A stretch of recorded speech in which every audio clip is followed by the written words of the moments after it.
ప్రస్తుతం నాగార్జున కోర్టుకు చేరుకున్నారు. లైవ్లో చూద్దాం.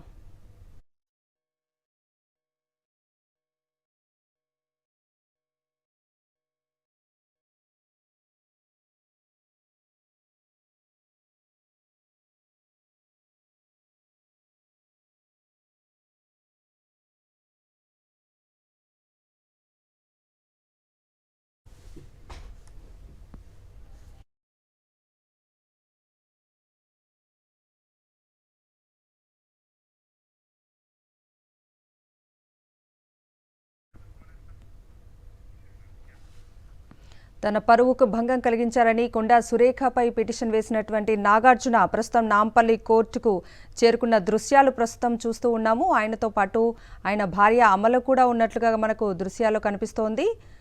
నాంపల్లి కోర్టుకు అక్కినేని నాగార్జున చేరుకున్న దృశ్యాలు ప్రస్తుతం మనం స్క్రీన్ మీద చూస్తూ ఉన్నాము. నాగార్జున వెంట నాగచైతన్య అలాగే అమల కూడా కనిపిస్తూ ఉన్నారు.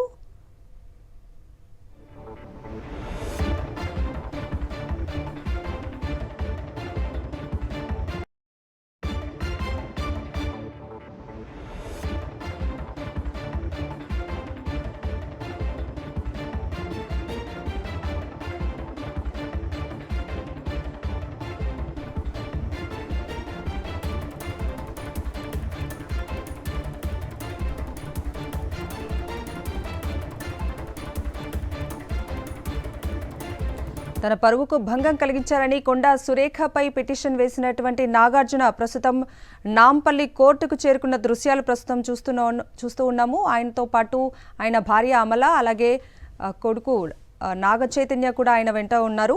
నాగార్జున స్టేట్మెంట్ను రికార్డ్ చేయనుంది కోర్టు. ఇదే అంశానికి సంబంధించి పూర్తి అప్డేట్స్ని మా ప్రతినిధి వాసుని అడిగి తెలుసుకుందాం. వాసు,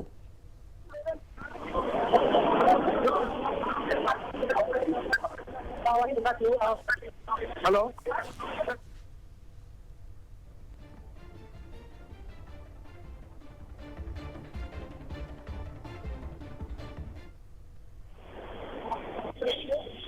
కొద్దిసేపటి క్రితమే అక్కినేని నాగార్జున మనోరంజన్ కోర్టుకు చేరుకోవడం జరిగింది. అతనితో పాటు ఎవరైతే సాక్షులు ఇద్దరు ఎవరైతే ఉన్నారో వాళ్ళు కూడా హాజరు కావడం జరిగింది. మరికొద్ది సేపట్లోనే నాగార్జున మొదటిసారిగా ఆయన స్టేట్మెంట్ రికార్డ్ చేశారు. ఆ తర్వాత మిగతా ఇద్దరి స్టేట్మెంట్ కూడా రికార్డ్ చేయబోతా ఉన్నారు.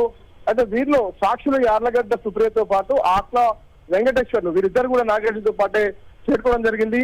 మొత్తం 3 వాహనాల్లో కూడా కోర్టుకు చేరినటువంటి నాగార్జున సంబంధించి పోలీసులు భారీ భద్రత ఏర్పాటు చేశారు. ఆయన ప్రత్యేక కోర్టు హాల్లో కూడా ఆయనకు ప్రస్తుతం స్టేట్మెంట్ రికార్డ్ చేయబోతా ఉన్నారు. ఎవరైతే మంత్రి కొండా సురేఖ చేసినటువంటి వ్యాఖ్యలకు సంబంధించి కూడా ఇప్పటికే పలు ఆధారాలను కూడా కోర్టు ముందు ఉన్నటువంటి నాగార్జున మరోసారి తన వాంగ్మూలాన్ని కూడా స్టేట్మెంట్ రికార్డ్ చేయబోతున్నారు. అంటే ఇలాంటి సందర్భంలో మంత్రి మాట్లాడారు, ఎక్కడ మాట్లాడారు, ఏం మాట్లాడారు అనే అంశానికి సంబంధించి పూర్తి స్థాయిలో పిటిషన్ లో పేర్కొన్నప్పటికీ కూడా మరొకసారి ఆయన నేరుగా కూడా కోర్టుకు హాజరై కూడా తన స్టేట్మెంట్ ను ఇవ్వబోతా ఉన్నారు. ఖచ్చితంగా కూడా మంత్రికి సంబంధించి ఎట్టి పరిస్థితుల్లో వెనక్కి తగ్గే ప్రసక్తి లేదు.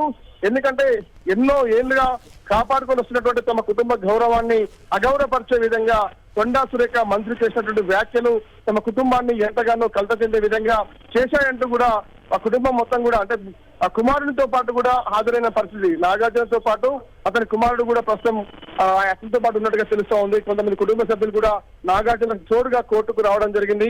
ప్రధానంగా కూడా ఇప్పుడు జరిగేటువంటి స్టేట్మెంట్ రికార్డ్ ఆధారంగా కూడా మీడియాలో వచ్చినటువంటి కథనాలు కావచ్చు, కొన్ని పేపర్ కటింగ్స్ తో పాటు కొన్ని సీడీ డ్రైవ్లకు సంబంధించినటువంటి ఎవిడెన్స్ కూడా ఇప్పటికే కోర్టుకు సమర్పించారు. మొత్తం 10 రకాలుగా ఉన్నటువంటి డాక్యుమెంటేషన్ కూడా నాగార్జున సిద్ధం చేసుకున్న తర్వాత కోర్టుకు హాజరయ్యారు.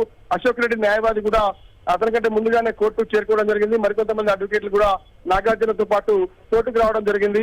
అంటే ప్రస్తుతం ఇప్పుడు జరగబోయేటువంటి ఏదైతే అతని స్టేట్మెంట్ రికార్డుకు సంబంధించి కూడా కొంత సీక్రెట్ గా జరిగే అవకాశం అయితే కనిపిస్తా ఉంది. ఎవరిని కూడా కోర్టు హాల్లోకి అనుమతించకుండా ఇప్పటికే టాస్క్ ఫోర్స్ పోలీసులు పూర్తి స్థాయిలో కూడా గేటు బయట న్యాయస్థానం కోర్టు లోపల కూడా ఇప్పటికే పోలీసులు భారీగా మోహరించినట్టు పరిస్థితి కనిపిస్తుంది. అంటే వేరువేరుగా సాక్షుల స్టేట్మెంట్ తో పాటు నాగార్జున స్టేట్మెంట్ 3 విధాలుగా సేకరిస్తారు. ఆ తర్వాత కోర్టు ఈ స్టేట్మెంట్ ను పరిశీలించిన తర్వాత సాక్ష్యాధారాలను పూర్తి స్థాయిలో పరిశీలించిన తర్వాత ఎలాంటి ఆదేశాలు జారీ చేస్తుందన్నటువంటి ఉత్కంఠ కోర్టు దగ్గర అయితే కొనసాగుతా ఉంది. ఎందుకంటే ఒక మంత్రికి సంబంధించినటువంటి వ్యవహారం, ఒక తెలుగు సినిమా పరిశ్రమలో కూడా ఒక అగ్ర హీరోగా ఉన్నటువంటి కుటుంబానికి సంబంధించినటువంటి మధ్య వివాదం కాబట్టి కూడా కోర్టు చేయబోయేటువంటి వ్యాఖ్యలు ఎలా ఉండబోతాయి, కోర్టు ఇచ్చే ఆదేశాలు ఎలా ఉండబోతాయని మాత్రం రాష్ట్ర వ్యాప్తంగా కూడా తెలుగు 2 రాష్ట్రాల్లో కొంత ఉత్కంఠ రేపుతా ఉంది, కొంత ఆసక్తి కూడా కొనపరుస్తా ఉంది. మరి మంత్రి చేసిన వ్యాఖ్యలకు సంబంధించి ఆమె ఏ ఆధారాలతో చేశారు, ఒకవేళ మంత్రిని కోర్టు వివరణ కోరితే ఆమె ఎలాంటి వివరణ ఇవ్వబోతా ఉంది, మంత్రి దగ్గర ఎలాంటి ఆధారాలు ఉన్నాయి, ఫోన్ ట్యాపింగ్ వ్యవహారం ఈ కేసుతో ముడిపడి ఉందా, నిజంగానే సంబంధంపై చేసినటువంటి వ్యాఖ్యలకు ఎలాంటి ఆధారాలు మంత్రి దగ్గర ఉన్నాయి అన్న అంశానికి సంబంధించి అసలు కోర్టుకు ఏం చెప్పబోతా ఉంది అనే అంశానికి సంబంధించి. ఎందుకంటే ఆ మంత్రి మాట్లాడిన మాటలు ఏకంగా పూర్తి స్థాయిలో సోషల్ మీడియాలో కూడా రాష్ట్ర వ్యాప్తంగా అందరూ విన్నప్పటికీ కూడా దానికి సంబంధించి నాగార్జున తన కుటుంబానికి భంగం వాటిల్లింది, తన కుటుంబానికి పరువుకు నష్టం వాటిల్లింది.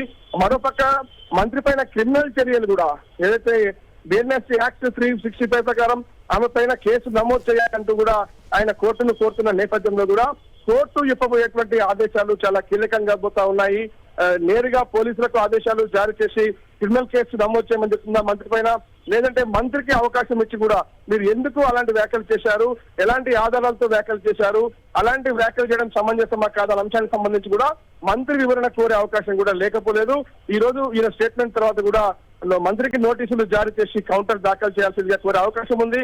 లేదంటే మంత్రి చేసినటువంటి వ్యాఖ్యల్లో ఖచ్చితంగా కూడా సంబంధించి కూడా తప్పైతే ఆ క్రిమినల్ చర్యలకు నిజమని కోర్టు భావిస్తే అవసరమైతే ఆమె పోలీసులకు న్యాయమూర్తి ఆదేశాలు జారీ చేసే అవకాశాలు లేకపోలేదు. కానీ మరి కాసేపట్లోనే నాగార్జున స్టేట్మెంట్ తర్వాత, ప్రత్యక్ష సాక్షుల స్టేట్మెంట్ తర్వాత, పూర్తి ఆధారాలను పరిశీలించిన తర్వాత కూడా కొండా సురేఖ వ్యాఖ్యలకు సంబంధించి కూడా కోర్టు ఆదేశాలు అయితే జారీ చేసే అవకాశాలు కనిపిస్తా ఉన్నట్టుగా మనకు తెలుస్తా ఉంది. నాగార్జున మరి కాసేపట్లో కోర్టులో ఏం చెప్తారు, ఎందుకంటే నేరుగా పిటిషన్ తన కుటుంబం తరపున ఆయన వేశాడు కాబట్టి ఆయన చెప్పబోయేటువంటి వాంగ్మూలం చాలా కీలకంగా పోతా ఉంది. మంత్రి ఎలాంటి ఆధారాలు లేకుండా అసంబద్ధమైనటువంటి ఆరోపణలు చేసినారు కూడా ఇప్పటికే నాగార్జున తన ఎక్స్ లో కావచ్చు, అనేక నేషనల్ మీడియాతో మాట్లాడినటువంటి నేపథ్యంలో కావచ్చు, ఎట్టి పరిస్థితులు ఈ కేసు నుంచి వెనక్కి తగ్గేదే లేదంటూ కూడా ఆయన వ్యాఖ్యలు చేసిన పరిస్థితి మనకు కనిపిస్తా ఉంది. కానీ అదే స్థాయిలో మంత్రికి సంబంధించినటువంటి కొండా సురేఖ న్యాయవాదులు కూడా, కాంగ్రెస్ లీగల్ సెల్ న్యాయవాదులు కూడా ఖచ్చితంగా న్యాయపరంగా ఈ కేసును ఎదుర్కొంటాం, ఎట్టి పరిస్థితుల్లో మేము కూడా వెనక్కి తగ్గే అవకాశమే లేదు, ఇది ఫోన్ ట్యాపింగ్ తో ముడిపడినటువంటి అంశము, ఇవన్నీ కూడా మా దగ్గర ఆధారాలు ఉన్నాయి, లీగల్ గా ఫైట్ చేస్తాం, నాగార్జున సంబంధించి పైన కూడా మీ క్రిమినల్ కేసులు దాఖలు చేస్తాం.